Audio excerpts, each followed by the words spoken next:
Pakistan peoples party के senior रहनुमा नजमी आलम के साथ मौजूद है। इनसे जानते हैं सर ये क्या बातें हो रही हैं शहर में कि सदर साहब के साथ जो एमक्यूएम की मुलाकात हुई है उसके बाद कहा जा रहा है कि एमक्यूएम और पीपल्स पार्टी इत्तेहाद में बनने जा रही हैं, तो क्या ऐसा होने जा रहा है? एमक्यूएम से भी मिले, इत्तेहाद कुछ नहीं होने जा रहा, लेकिन पॉलिटिकल व्यूज़ एक दूसरे एक्सचेंज है। वरना हमें अभी इस वक्त सिंध में हमें किसी के इत्तेहाद की ज़रूरत नहीं है, ना हम करने जा रहे हैं किसी से इत्तेहाद। नजमी साहब ये बताइएगा, जो शहर में स्ट्रीट क्राइम बढ़ रहा है, हालात ख़राब हो रहे हैं, तरक्याती काम नहीं हो रहे, तो क्या ऐसा कराची की आवाम समझे कि ये जो मुलाकातें हो रही हैं सियासी एमक्यूएम की और पीपल्स पार्टी की, इससे कराची वालों को फ़ायदा होने वाला है?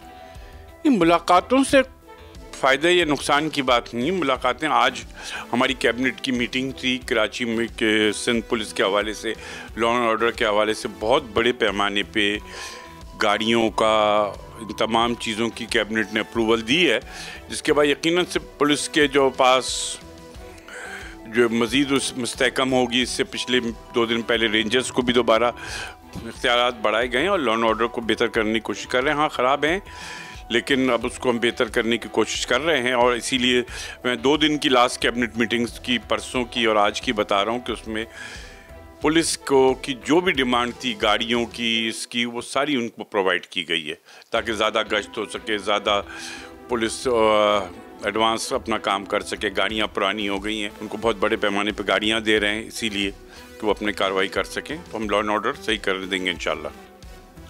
आज देखें, ये सुना आपने, ये थे पाकिस्तान पीपल्स पार्टी के सीनियर रहनुमा नजमी आलम साहब जो बता रहे थे कि एमक्यूएम और पीपल्स पार्टी में कोई इत्तेहाद नहीं होने जा रहा। सब्सक्राइब करें और बेल दबाएं ताकि कोई खबर रह न जाए।